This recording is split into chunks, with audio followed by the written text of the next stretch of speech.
Hi, I'm JeanetteCremor. Most people call me JC. I'm a strategic project advisor, mentor, facilitator, and author. I'm just about to be on Prosper's podcast show. I can't wait for you to join me.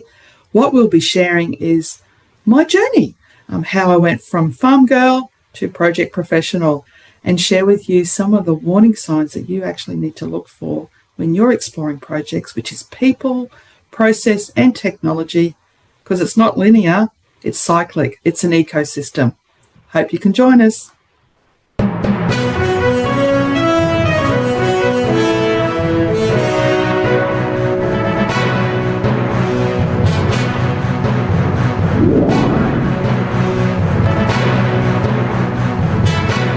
Now, welcome to yet another exciting episode of the Online Prosperity Show. I'm your host, Prosper Taruvinga, and in this episode, we sit down with the incredible JeanetteCremor. Now, Jeanette, how are you doing today?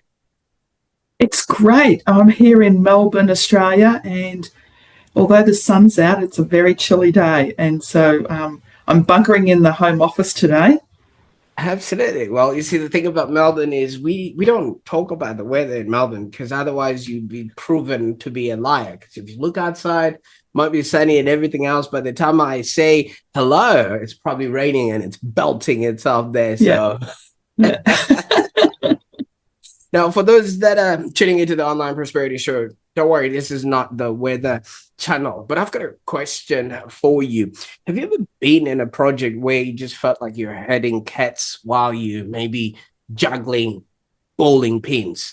You know, there's projects like that where you walk into a meeting where everybody seems busy, but nothing is actually moving forward. Or maybe it's just one of those Excel spreadsheets that is just one spreadsheet away from total chaos. Now, if you're nodding or maybe crying silently, today's guest has built her entire career just helping you escape that sort of nightmare. Now, as we've already met Jeanette, she's the woman who literally turns complex into clarity, and she's not just any other consultant. Otherwise, we would have just written a blog, but and then thrown whatever buzzwords are working at that particular time. No, we've brought in the expert who's lived it, and she's actually rescued projects that were literally hanging by the thread. And not only has she done that, she's actually perfected and developed what she calls the project ecosystem. And we're going to jump into what that entails and what that looks like, because it's a framework that is born from real World War stories, like what happens right in the depths of projects.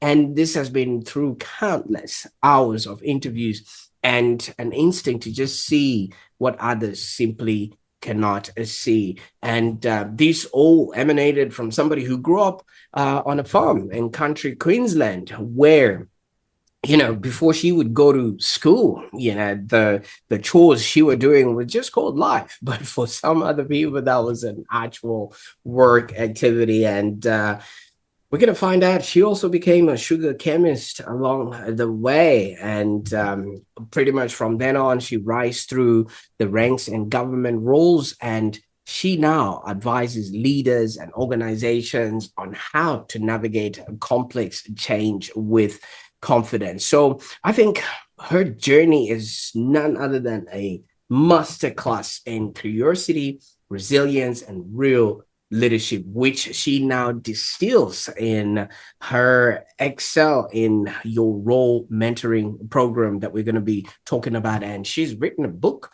Real Project Leadership, and also she offers advisory services for those that in need of her work. So I want you to stick around. And when we are going through this, you not only hear how Jeanette helps organizations break free from all these stalled projects, but also how to discover invisible warning signs that you could use to save your next project before it blows up. And as we go through this conversation, I want you to maybe type in the comments below as a viewer or listener if you've ever experienced a project that just was at a standstill and was probably completely going sideways. We want to know that you're not alone and that people like Jeanette are quite needed in this world. Now, Jeanette, I could go on and talk about things that I'm not even qualified to talk about and things of that nature. You might as well just take me out of my misery because this is probably not part of the project. Tell us, you grew up on a farm. What was it like?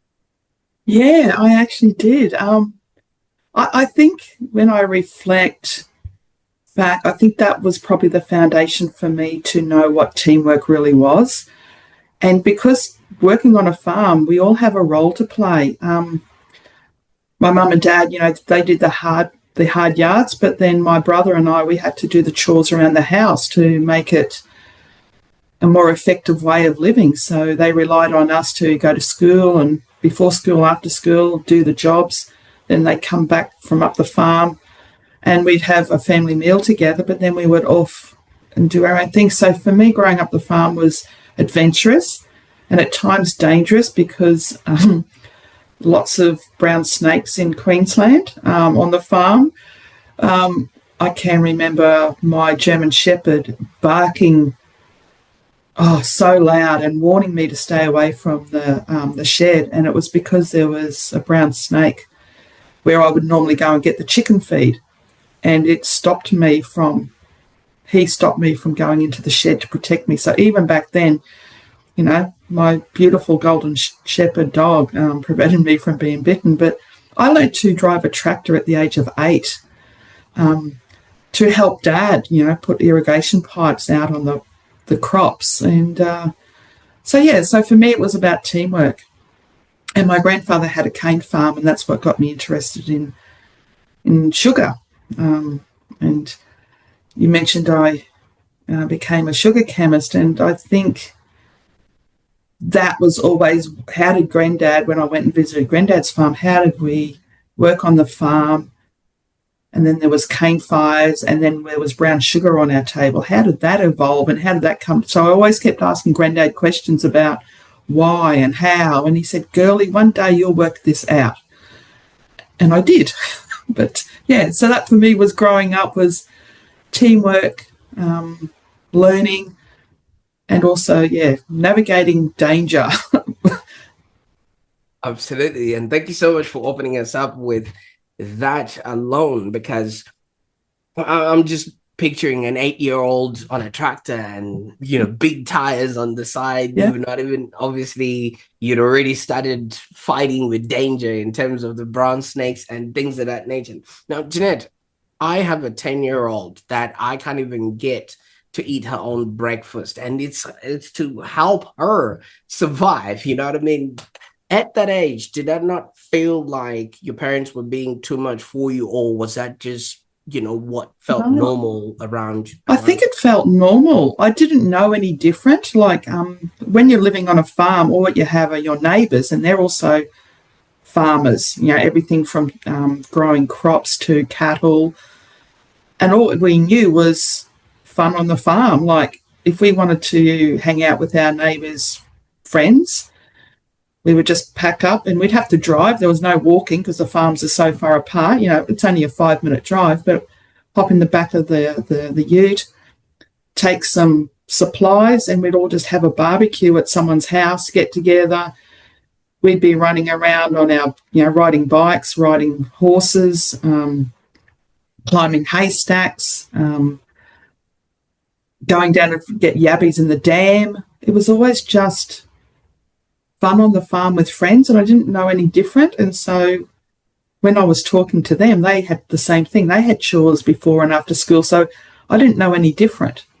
So that means the schools you guys went to, all the kids would have been from that sort of farming environment. Yeah. Was obviously comparing what you would have done and what is happening at the farm and things of that nature. So what was the main produce that you guys was that Dad was beans, zucchinis, tomatoes, and capsicums. So That's pretty what Dad, yeah. And then what we call replenish crops, where we grow the crops more to put them in the ground. You'd pick half, but the rest of it would be put in the ground. Pumpkins and watermelons, because the natural breakdown of pumpkins and watermelons back into the ground helped the nutrients for the next lot of crops to grow. So we would pick and harvest maybe half the crop, but then the other half would be cultivated back into the ground as a natural way of replenishing the farmland. Absolutely. So Jeanette, obviously, you would have been supplying what we get in like Woolies, right? All that sort of. Now that I can remember one of my jobs on the farm was using a stamp that had Dad's and Mum's code of the farm. It's in the farm number, and you box it into boxes, and you go along and have to put your stamp on the box, and then Dad and Mum would load the truck, and the truck would disappear. And I had no idea where it was going, or what Dad would say, it's going off to the market. But then when I moved to Brisbane, I went past the market, and it was Rockley markets, and that's where Mum and Dad's crops would end up, is at Rockley markets and get distributed from the markets to suppliers, maybe restaurants, maybe local fruiters, I don't know. But yeah, that was mind-blowing. I knew that they went somewhere, but I had no idea where they went as a child. But I do now, but as a child, I just knew that they disappeared on a truck somewhere. Absolutely. That's a whole stark difference. If you ask my daughter, she just thinks the farm is Woolies, because they actually have those sprinklers to keep food fresh. Those misty things, and all the apples have got water on there. And she's like, what? Freshly picked. Absolutely. But do you think there's sort of early senses of responsibility or production secretly were training you for the years ahead, because you'd have to manage all these projects, like you said, farming with Dad and knowing which plants to put when and why and things like that. This would have been project management long before you even knew it. Oh, absolutely. And I think also farms are about seasons. So I think their projects are very much season based. When's the wet weather? When's the dry weather? When's the best time to plant a seed, because you have to wait a season before you can pick it. So all that scheduling, all that risk management. Now that I look back, my grandfather and Dad were the best project managers probably I've ever known. They didn't have everything that we have at our hands now. They did it all from experience. I've seen failures on a farm from natural disaster, from weather. I've seen tractors break down and then crops not being harvested because they didn't have the money to repair the tractor. But their resilience and keeping the basics, I think for me, some of the lessons, I mentioned teamwork and resilience, but keeping things simple has probably been something that I've taken with me from the farm into my career. And when people say things are complex, I kind of step back and I go, well, why? Can we just get it back to simple, basic, foundational activities or functions that work over and over again? Because it's not the first time we've done it. Someone else has already done it before us. And also, just looking, obviously, I'm just intrigued with all the farm sort of setup. There's a lot of OH and S that needs to happen, because as you say, the next family would have been 5-minute drive or so away. That also maybe would explain the nearest health center or things of that nature. And you did mention the prevalence of snakes and things of that. So you just literally had to be on the lookout, because, if something would happen, that would then just mean it could either be fatal, or you'd have to wait and endure the pain for up until you get to the nearest sort of resources and things of that nature. Yeah. I can't remember an incident as a child where we needed urgent medical attention. I can't remember it. Maybe we did. But for us to go into town, it was pack up on a Saturday, and we'd only go into town probably once a month, once a fortnight. And that's when I know Mum and Dad would do a big shop, if we had to go to the doctor, we'd go to the doctor. So it wasn't, I can't remember. But yeah, good point. Maybe they were. No, I can't remember if there was an incident or not. But yes, definitely OH&S for sure. But that we living on a farm, I think you're a bit of more of a risk taker than risk adverse. I think because it is about survival, you have to make a decision. And although I'm assuming mum, dad, and my grandfather had conversations about risk, they wouldn't have labelled it risk workshops. They would have just been strategizing. What are we going to do next? How do we recover from that? We've had more water and rain than what we expected. What are we going to do next? I'm assuming they had those conversations all the time. I just was probably playing outside and just waiting for my next job I had to do. Absolutely. And you also did introduce us to another character in your journey, your granddad, who obviously owned the sugar farm that then later got you the fascination around, the sugar, and you became a chemist moving forward. And one of the statements that he mentioned to you was, one day you'll figure it out. Tell us how you got around to figuring out how sugar came to the table. It was a journey. I started when I left school. I went and worked in the meat industry as an administrator, working wholesale and retail meat industry, and got married. And then my marriage broke down, and I was a single mum. Had my beautiful daughter, and I knew I had to do something. I was not bored's not the word, but I wasn't brain fit anymore. I was a stay-at-home mum looking after my daughter, and I knew I wanted to learn something. And then I read the paper, and there was this course, come to the TAFE and learn first-year sugar chemistry. And I went, wow. And the TAFE also had a childcare centre as part on campus. And I went, wow, what an opportunity. I can actually put my daughter in childcare and also learn at the same time. Wow, okay. So I went along, I enrolled, and I did subjects like chemistry, physics, lab techniques, English writing for reporting, and then understanding more about the sugar industry type of thing, the life cycle of cane. After that study, I got honours and I got offered 2 jobs. I got offered a job as a sugar chemist at the ISIS mill, which is about 30-minute drive from my hometown of Bundaberg in Childers, or I had an offer of what they called a cane controller. They worked for government, but it was more going to be in Brisbane, and I went, no, I'll chemist. So I worked as a chemist in a sugar mill, 3 shifts a day. So every week we had a different shift. I was in charge of the laboratory, so tested all the sugar byproducts, so everything from the juice that gets crushed from the cane.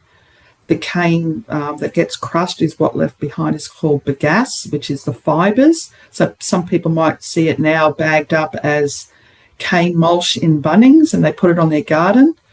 That's bagasse. We have to test that to make sure the efficiency of the mill wasn't leaving any of the particles behind in the fibre. It was being squashed out as juice. I'd have to test the quality of the juice because that's how the farmers got paid, was based on the sugar quality of the juice and everything from refraction of light to density.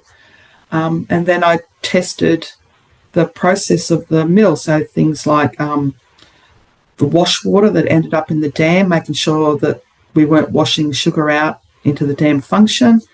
The drying of the sugar, making sure that what we call the centrifugals were the big washer machines. And that's kind of what I did. And I applied all that logic of chemistry and physics in the mill, and I loved it. But as a single mum, working shift work didn't work out for me and my daughter. And so I had to look for something else that gave me the stability for raising a child. And that sent me then into government, where I also seen another ad in the paper saying, come and be a public servant, do this examination. And I went, public servants. I'm a farming girl. I don't know what an office looks like. But yeah, and I stepped into government. Absolutely. I've seen the whole process of making sugar and refining it, and you keep saying testing all these pots. Is that test or tasting? Because I'm thinking you're just going around licking all these things and just seeing it. Definitely not tasting. Definitely, but that could have been. No, it was all very scientific. Actually, had lots of instruments, and the thing that I didn't like was day shift, because day shift we'd get all the heads of the mill from the office come down in their white coats and give you samples, and they just throw it at you and say, "Oh, Jeanette, we want a test done on this," and it could be anything from soil that they've taken from a farm. It could be part of a mill that they were just modifying and they needed to test something. So yeah, day shift was not. Plus, you also had to keep every hour testing the mill process. But then what we called them in the lab, the white coats, they'd walk down and throw other things at us. So yeah, the week of day shift was not one of our favourable. We preferred afternoon or evening shifts where we worked with the mill staff rather than the heads honchos from the office. Absolutely. What I'm looking at here is, I mean, obviously you did fulfill your childhood curiosity of how sugar gets to the table. And obviously you were, right in the thick of things, which is quite intriguing in and of itself. But there's a lot of project management that's going on here, testing that going on there and putting it all together, whatever equipment that you were using, you needed to know exactly what is used for what, because different stages have different instruments and different reactions to certain, all of that would have led you to being able to see that role that was advertised in the newspaper, as you then went on to say. So this farm girl who now knows how sugar tastes has now seen an opening in the government, and the journey continues, I suppose. Yeah. I started off in accounts payable in working with road engineers and transport, so Department of Main Roads and Transport in Queensland, which in other states of Victoria are people that look after your registration, your licensing, and the construction and maintenance of highways and bridges. That's where I started off, was in that department, and accounts payable. And I very quickly, I went, oh, surely there's more to this than that. And so I started to explore, going upstairs to the engineers and asking them, how do they build roads? So I've always been curious and asking how, why, can we do it different? And I was lucky enough to have two brilliant engineers, one female, and it was very rare to have a female engineer in the 90s, and then a gentleman, and both of them took me under their wing and helped me get some opportunities to work then in contracts and logistics. And I started working with them on looking at the plans and developing how I could purchase items, and I'd go out on site and learn what I was buying, how it was being used and installed. So I learned a lot about concrete pipes, road specification. I can remember even some of them now, some of the acronyms even today. And driving along a highway, I look and I go, oh, that's a luminaire, that's like I can play back from those days. And it was the taste of, I think, the process work in the mill, and then the extended process methodology and existence of engineers and how they built things. So I went, wow, I want to be part of this. And that to me is where I really got my appetite for projects, I think, is seeing how from a plan something could be constructed and then I can drive on it. And I went, wow, I contributed to that. I ordered the bitumen, or I ordered the RCBCs, which is the reinforced box culverts, or the guardrails, or the luminaires that are on the side of the road that stop you going off the edge. I ordered that. and I know the people that installed it, and now I'm driving on it. So I think that opportunity to start with that department got me into wanting to be part of projects on how I could make a difference to the community. And if this is what projects was about, let's see what else I can do.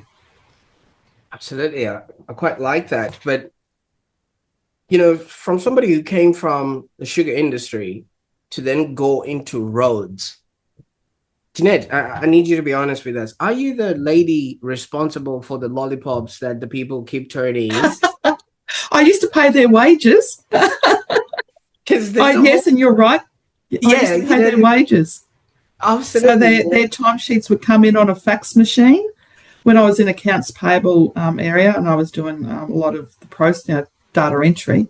Yeah, back in those days, the timesheets would come in from the schools on the fax machine, and had to take them off the fax machine, then data enter it, and then they would get paid. So yes, I have contributed to the lollipop men and women in Queensland by paying their wages.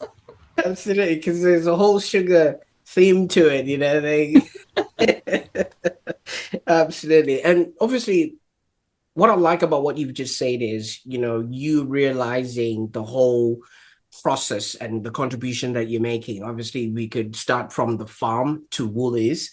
You would see, you know, the stamp that you said from your farm, you recognize it in the wild, right? And also just sugarcane, while it's there, it's just a bunch of grass.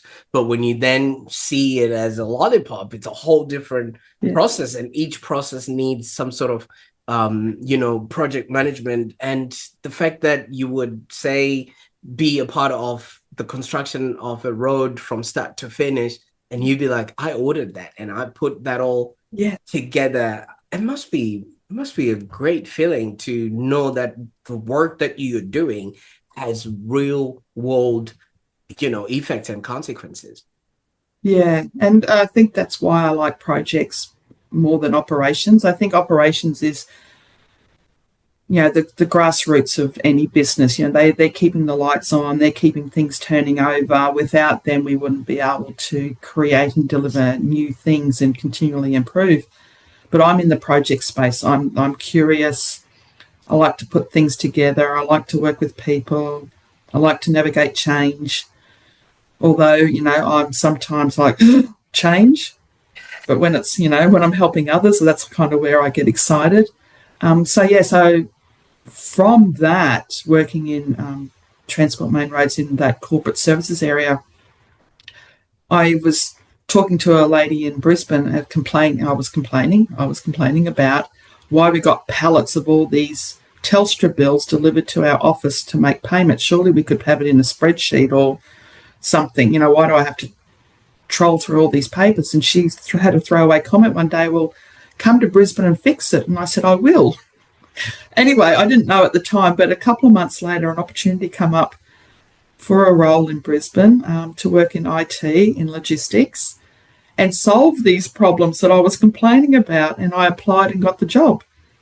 And so I went from main roads, construction, contract administration, project support officer, to then into IT logistics in Brisbane, and then working with software engineers or developers and people that were then creating things that I couldn't see, but we were using them. Software, you can't see it, but with a road you can. So it's kind of like similar but different. And so then I said, I did that, sorted a few major issues out over a 12-month period, and then put my hand up to go and work in the project management office to say I want to work more in projects. And that's where that started. So I started working in a project management office. Then I got given my first project, and then haven't looked back.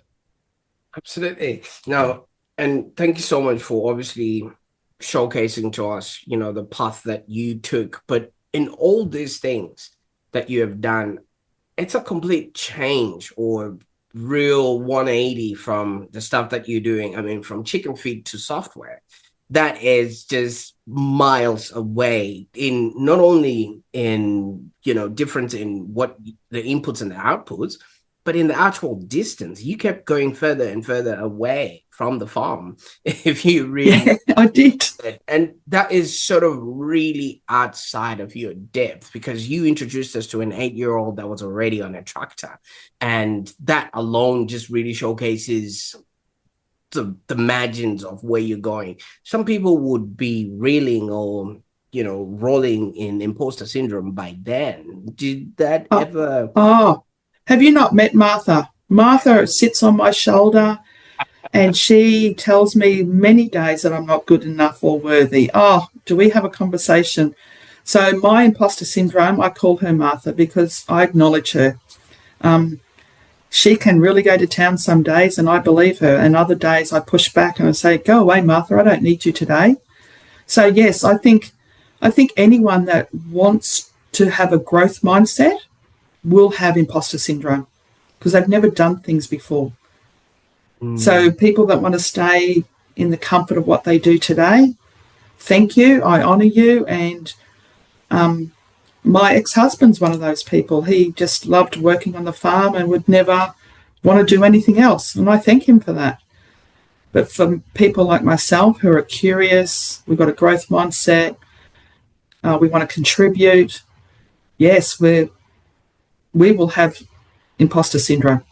There's no. It's about getting the tactics and the techniques to tackle that and recognise it. So that's why I call mine Martha, because I tried to ignore it, and as soon as I started to embrace it, I went, oh, this is what's showing up for me.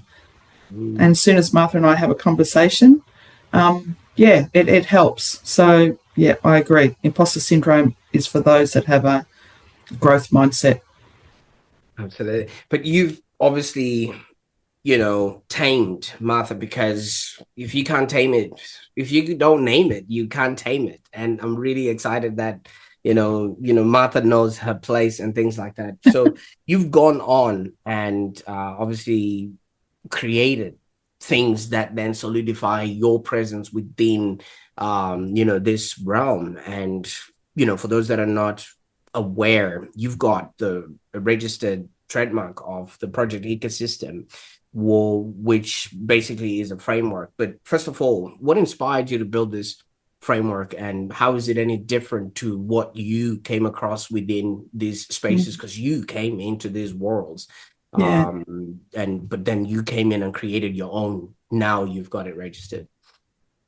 Yeah, I think sometimes we've got to be careful what we ask for as well. I love fixing problems, and so in project world, what started to happen is I got assigned projects that were broken and what I call project recovery. So I had 7 project rescues or recoveries in Queensland government, and then I moved to Melbourne to try to explore new opportunities and to find something different. And guess what? I ran straight into more project rescues in the higher education sector and in private sector. And after I think that I counted, it was about 12 project rescues I did in a row, and I just went, how am I able to work with a team and get them to go from off track, broken, to successful delivery? What are the key ingredients? What's missing? Because why am I being attracted to this? So I took a step back in 2017 when I started my practice, and I stopped employment or contracting, what people would refer to as being an employee or contractor, and started my own practice, JeanetteCremor. I thought, what's missing? So I pulled everything apart, interviewed people, researched, but all my own case studies.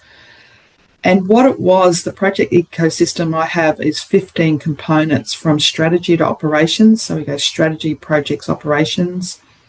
We look at change, decision, capabilities, experience, information, how we make decisions. But in the middle is the 3 strongest components that I believe every project has. It's people, process, technology. And then the glue in the middle is leadership.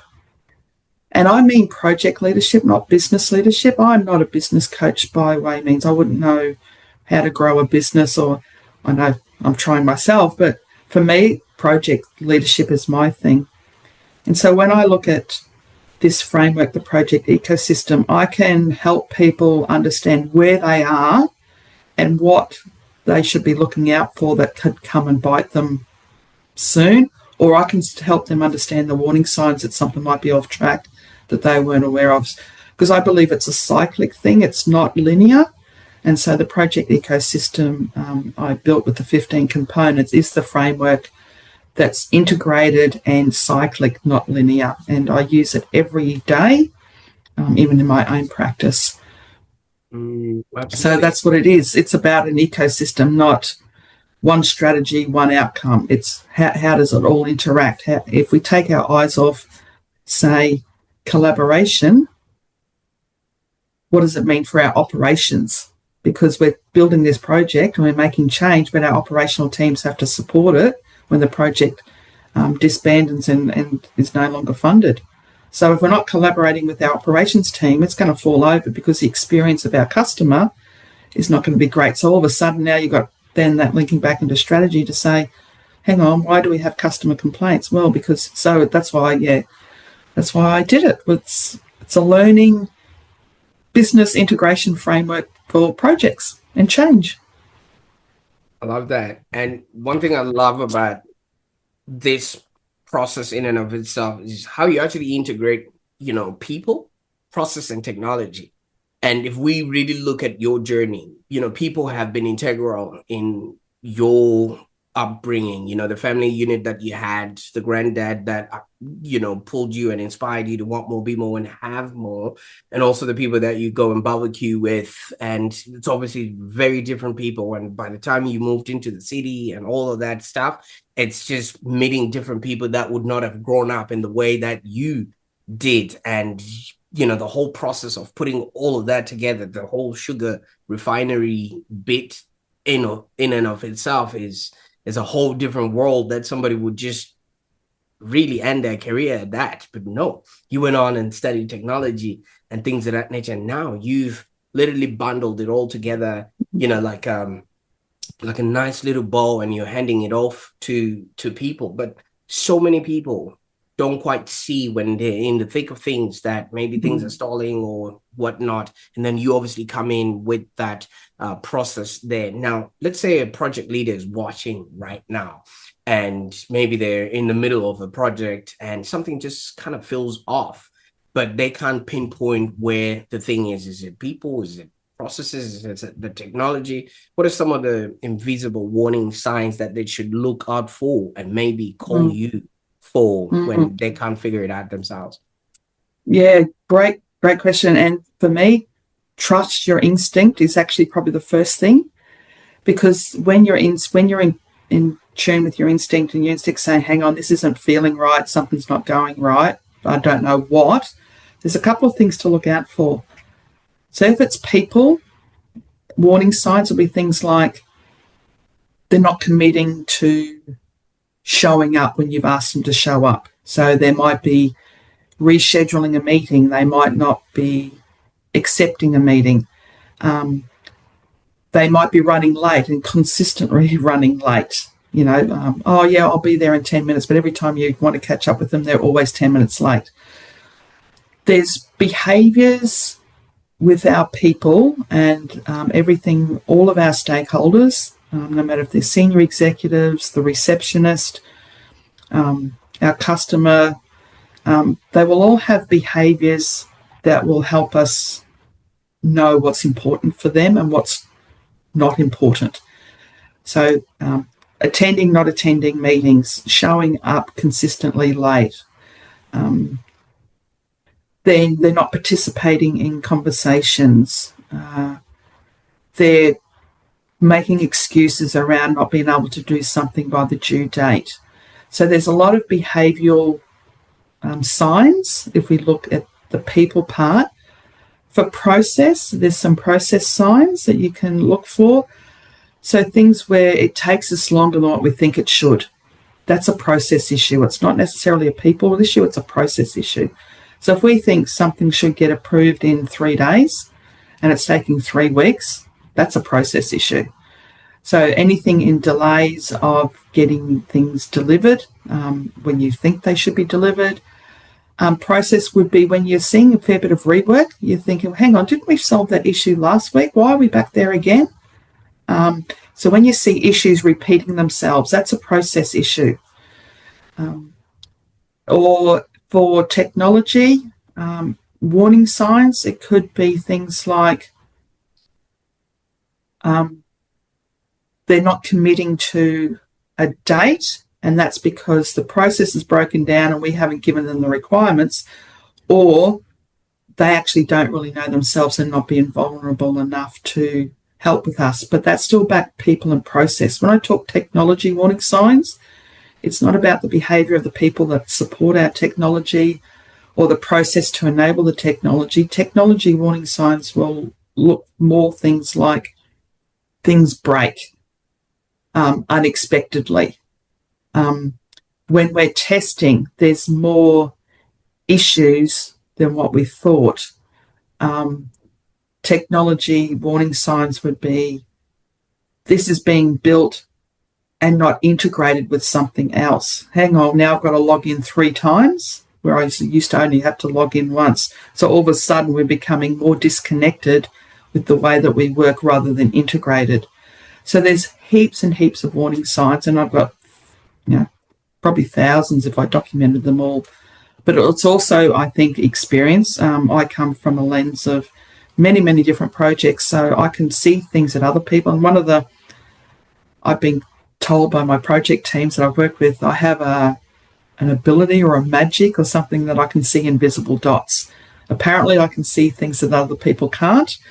And I think it's just because, like you mentioned way early in the piece, when people are in it, they can't see it. But when I'm out and I'm looking in and I'm looking from the helicopter view, I can see people scrambling, whereas if the people that are scrambling, all they're trying to do is survive. They don't actually see what's in their way. So, yeah, that's how what I do is help people identify the warning signs, but also identify them themselves if I'm brought in to say, hey, this isn't feeling right. What's going on, Jeanette?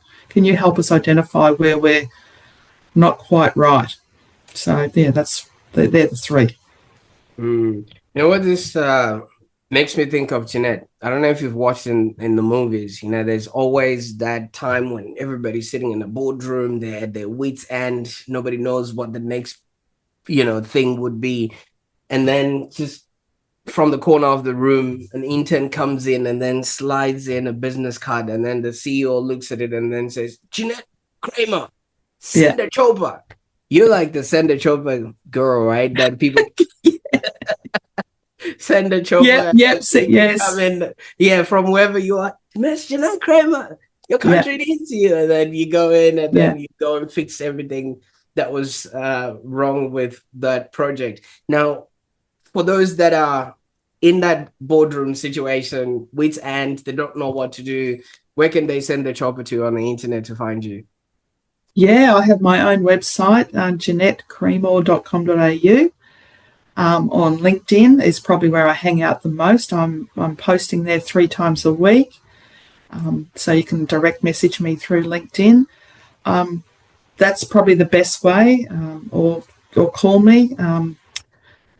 Part of what I offer mentoring in Excel in Your Role is I offer 3 options, because every leader has a different experience and need. So I have what we call Ask Me Anything an hour. So I can book in an hour with me, because sometimes that helicopter drop-in is all what they need is just an hour with me to talk something through, to suggest, this is what I'm tackling. Do you think this will work?